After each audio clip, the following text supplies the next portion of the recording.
Hello gainers, I'm Ralphie and welcome to my channel called Fitter Philosophy, in which I share practical experience-based stoic stuff that's not of an academical nature.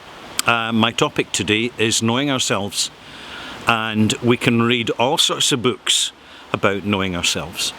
But the best way to learn and to know ourselves better is to actually sit in meditative, reflective silence and be honest about the type of people we are.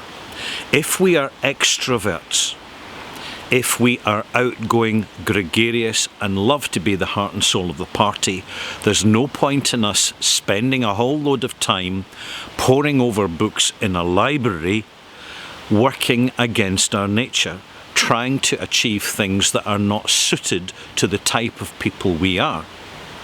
In reverse, you could say that for an introvert to go out and try and be the life and soul of the party, they can end up working against themselves, because then they start taking drugs like cocaine and alcohol, which works just as well but differently. The two don't go together, and they end up basically battling themselves, trying to be an extrovert.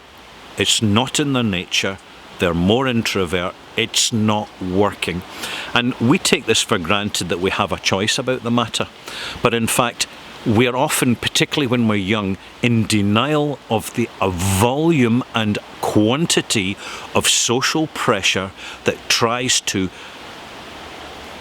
squarescape us, to knock us out of our nature intended shape into an artificial shape which we can cope with, but over time we begin to struggle with.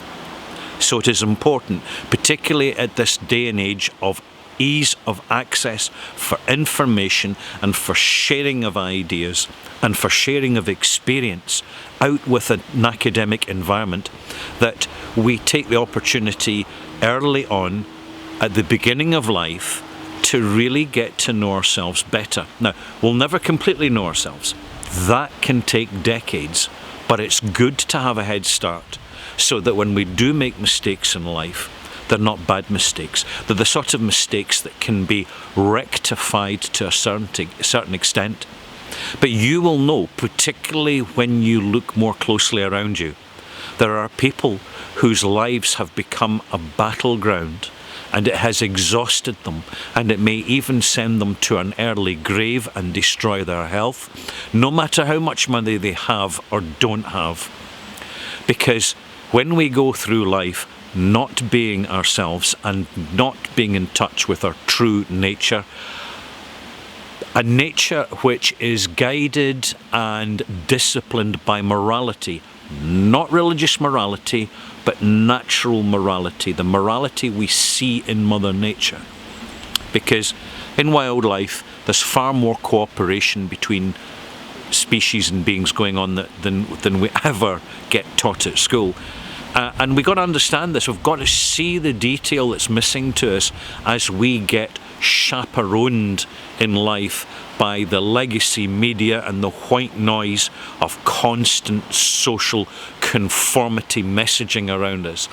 We need to step aside and we need to be honest with ourselves. Look in the mirror and say, what kind of person am I? What do I like? What do I not like? What are my strengths? What are my weaknesses? Right. Now that I know them better, I can live life better by strengthening my strengths and weakening my weaknesses. Think about it.